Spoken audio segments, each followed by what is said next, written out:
Good morning, ladies and gentlemen. Welcome back to another episode here on African Confessions. The following story that you're going to be listening to, it comes from a message that I received through Facebook, and it reads like this. Hello, Brother Nashi, how are you? Please post my story as anonymous. I am a man and I have come here because I need help. I'm supposed to be going to Zim to visit someone who is a Sangoma, but the thing is that I don't trust this guy because I met him on TikTok. He's a Sangoma. Then I also saw his videos. It was being published on a certain channel, even though I don't understand most of the things that are being said because everything is being said in Shona. But I need help from your listeners so that they can give me advice. My ex-girlfriend, who is from Zim, she is there in her country. She has told me to come, then we can go together to this traditional healer. Maybe things can be sorted out in my life because things got so messed up really quick. And she talks to me whenever she wants to. When I want her to speak with me, sometimes she does not respond. My story, it started when I was still in university. I then discovered that I have what we call sexual fetishes. To those that do not understand, it's like when you love things that are not so ordinary when you are in bed with your woman. And it was in 2020, we were in COVID, right? That was when I started to notice that I could not keep these things anymore. I wanted my wife to know about this. The problem was that, like me, I had gotten married to a lawyer. My wife, I had gotten married to a good South African Christian woman who valued her dignity quite a lot. But I had a secret. I am a man who loves what we call cosplay in the bedroom. A woman dressed up as a maid, your wife dressed up as a police officer, or even dressing up as an armed robber. You know, that type of kinky stuff. But I had another deep obsession that was hidden. This obsession, I was obsessed with a fox persona. This is what it meant. I wanted my wife to dress up when we were in the bedroom as if she was a fox. I wanted my wife to dress up with the ears of a fox, the tail of a fox, so that she can play the role of a wild animal. Then I chase her in the bedroom. Then I make love to her, putting her tail by the side, which won't be real, but you can buy it online, those things that I am talking about. You can Google it up. It is called a kitsune or a fox persona to those that do not understand. So when I finally went to my wife, when I told her that I have been like this since university, I have always been like this. This is the reason as to why when we are in the bedroom, I sometimes struggle to get a hard on because I will be imagining doing cosplay with me, and this was what was killing my feelings. I wanted the real stuff instead of me imagining in my head. So my wife, when I told her about this, thinking that as a couple you can be open to each other, my wife then refused it, and my wife, she called it satanic, and she said that it was childish. And when she told me that it was satanic and childish, that rejection, it was as if I had been stung by a beam. So we were in the isolation of lockdown, and that was when I went on social media. Everyone was on social media, really, and I then started to listen to different shows. That was when I joined Telegram. I joined a Telegram dating group, and I joined this group because I saw it as marketed specifically for professionals that were looking for an alternative lifestyle. That was where I met a Zimbabwean woman whom I'll call Sasha. This Zimbabwean woman who became my girlfriend, she told me that she was living in Sunnyside and she was working as a maid. So Sasha, she was different from any other woman that I had been with. in my entire life. When we would do the sex video calls, she would let me say anything to him, and she'll be like, "Daddy, it is okay. There is no problem at all. Whatever that you want, I really do not mind." So Sasha, she did not judge me. She let me experiment with each and every fantasy that I had ever imagined. To me, I said, this is the woman that I should have married, because she made me to fantasize even about things that I was embarrassed to fantasize about. But she had said to me, it is okay, you can fantasize whatever that you want to fantasize about. And I felt as if she had came into my life to liberate me. And there were days that I wish that I had met her before I had gotten married to my beautiful wife, who was too Christian, too traditional, who did not want me to fantasize and to do stuff to her that made me to become extra hard in bed. So Sasha, she was also deeply into ancestral worship from her country. This we spoke about even on the video calls, because I would ask her, why is it that she would be having waist beads as well as beads in her ankles? And then she told me that she had an ancestral calling. She was into ancestor worship. She told me that my sexual desires, they were not weird, it was fine, and I was so happy that I was with a girl that finally understood me. She said that she was forever going to respect my wife, and she saw herself as the young wife, and I thought that eventually I was going to have two wives, even if it meant that with Sasha it will stay as something that will be a secret. She was going to become my secret mistress and become my wife, introduce her to the family, but I did not know what Sasha was all about. So I started to meet her. I met her physically. We went and we slept at the hotel. This girl, all that she did was that she said that she wanted me to give her money so that she can buy the sex toys that I used to fantasize about. And I gave her the money. The day when we met at the hotel, it was fire. This girl made me to do whatever that I wanted with her body. She was so submissive. Now that my love life was sorted out, the only thing that was remaining was that there was a long-standing property dispute with my uncle, who was my mother's brother. He was someone that was very corrupt in all of his dealings. My father, he had bought that property back in KZN with my mom, but when my mother passed away, the family then started to say that this property, it belonged to my mother only, and they were supposed to be the ones to benefit from it. Then that was when we started to fight. This uncle of mine, he was a man that was notorious for using muti to silence his rifles, even to kill you. So when we were fighting about this property, it turned really ugly. I can say that by 2022, my life started to get messed up. There were things that were happening in my life that I could not understand.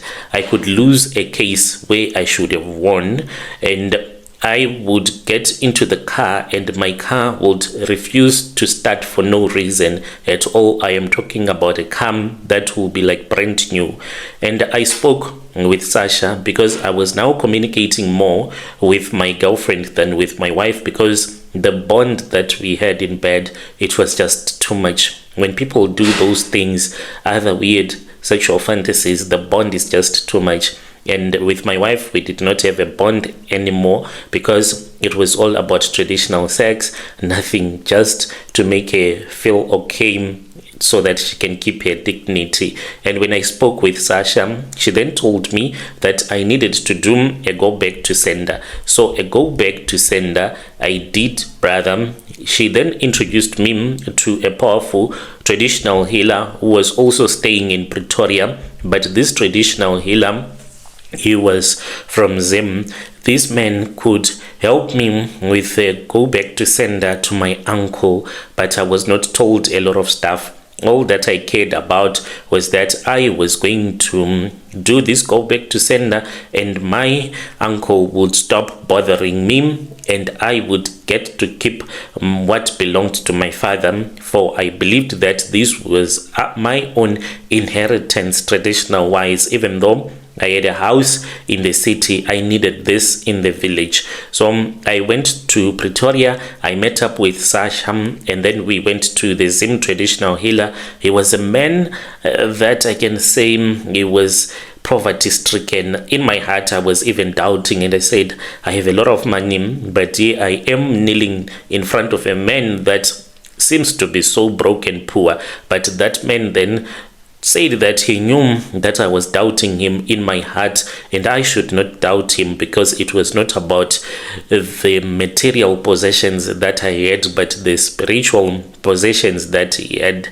So we did the ritual. I was then given a monkey skull, which I was told to bury at the back of my house, which is still buried at the back of my house. And I was told to bury it only when my wife was on her periods, and I was supposed to take an underwear of my 2 sons and my daughter and to put it on top of the sanitary pad and bury that monkey skull. I did so. I returned back home. I waited. When my wife went on her period, when she was not at home, I went to the refuse bin and I looked and I searched for a used sanitary pad in which I saw, and then I took it, and that night I had already dug up a hole when she was not around, because it was supposed to be knee deep. And then I dug it up during the day and I waited for my wife to go to bed, and then I went outside, I dressed myself, and I rubbed some moti, and I went and I buried those items that I had stolen from my wife and my kids as well. After I had performed that ritual, within a month, my uncle, he died of a sudden stroke. So this muti, it did not stop there. All of a sudden, my son, he had gone out with his friends.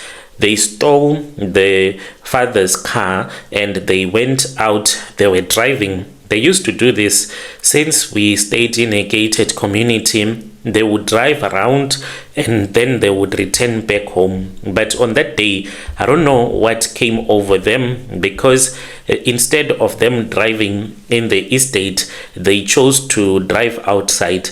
They went onto the highway. That was when they had an head-on accident with an oncoming truck. It was so terrible. I had lost my son. After the funeral, that was when I started to experience spiritual things that were happening in my house. After the funeral, I heard that there was someone that was walking in the ceiling. I woke up and I even told my wife that there was someone that was walking in the ceiling. I thought that it was an armed robber, but no, my wife said that she could not hear anything. It was as if there was someone now that was throwing huge rocks on top of the roof, but my wife could not hear anything. I did not know that I now had a Tokoloshe. I started seeing a small Tokoloshe at work. I just got into my office and then I switched on the aircon. Then I heard a small voice that said to me, "It is really cold in here." But it spoke to me in isiZulu. I wondered who was saying that it was cold. When I blinked, then I saw this Tokoloshe. It was just standing there, very small, and it disappeared. I thought that maybe I was going crazy. I immediately called Sasha, and then she gave me some powdered tobacco that I had to use. This Tokoloshe, it disappeared from my life. I did not see it at that time when Sasha was still around here in South Africa. So what happened was that by 2023, I was losing my mind. It turned out that Sasha was also using some love potions on me. This, I saw that I was no longer thinking straight as a man like I used to. I suspected and I found out that she had been using love potion or some other Zimbabwean muti on me. I became obsessed with giving her money. I was caught up in a spiritual blindness trap for no reason at all, even though we had about 6 cars now that are parked in the garage. I took one of my other car that I bought for myself. I did not have a bakkie, so I said a man is supposed to have a bakkie, and I loved SUVs as well as my wife, so we did not have a bakkie. So I bought this 2021 Toyota Hilux GD6. But then in 2023, I went and I sold it off. I went to We Buy Cars, where I sold it in secret for a massive cash payment, telling my wife that, I need to go and get it overhauled at the mechanics. Instead of me just keeping the money in the bank account, I went to the bank and I withdrew about 70% of the cash immediately over a couple of days. This money that I would withdraw on a daily basis, I was keeping it at Sasha's house. I would give her the money and then she would keep it. Why I removed it from the bank account, I really do not even know. Then one day she was gone. I went to Sunnyside. She had fled back to Zim with my money, and that is what happened to me. So right now I talk to him, but I do not talk to her at all the times. The question that keeps me awake is that this Tokoloshe, it comes to me and it tells me that it wants blood. I am supposed to be selling my body to a prostitute that I am supposed to sleep with without any protection, because it loves to sleep with a woman that has a lot of love covenants with different men. And I am supposed to sacrifice one of my youngest auntie, who was the last born in the family that my mom was born into. And the other thing, I need advice. Can I go to Zim and meet up with Sasha again with everything that she did to me? I am looking for someone that can assist me. Must I tell my wife that we have a Tokoloshe in the house? Must I tell her that I buried a monkey skull? Must I tell her that I gave a baddie from Telegram the money that I had sold my car? To this day, she does not even know where this car is. Will she forgive me or not? Dear listeners, right there was a message that was sent to me by one of our dear brother. Let us speak with our brother in the comment section. Strange things indeed they do happen in this world. Do you think that the wife will be able to forgive him if he was to speak with the wife about everything that happened since COVID? Strange things they do happen in this world. Let us meet again in the following episode.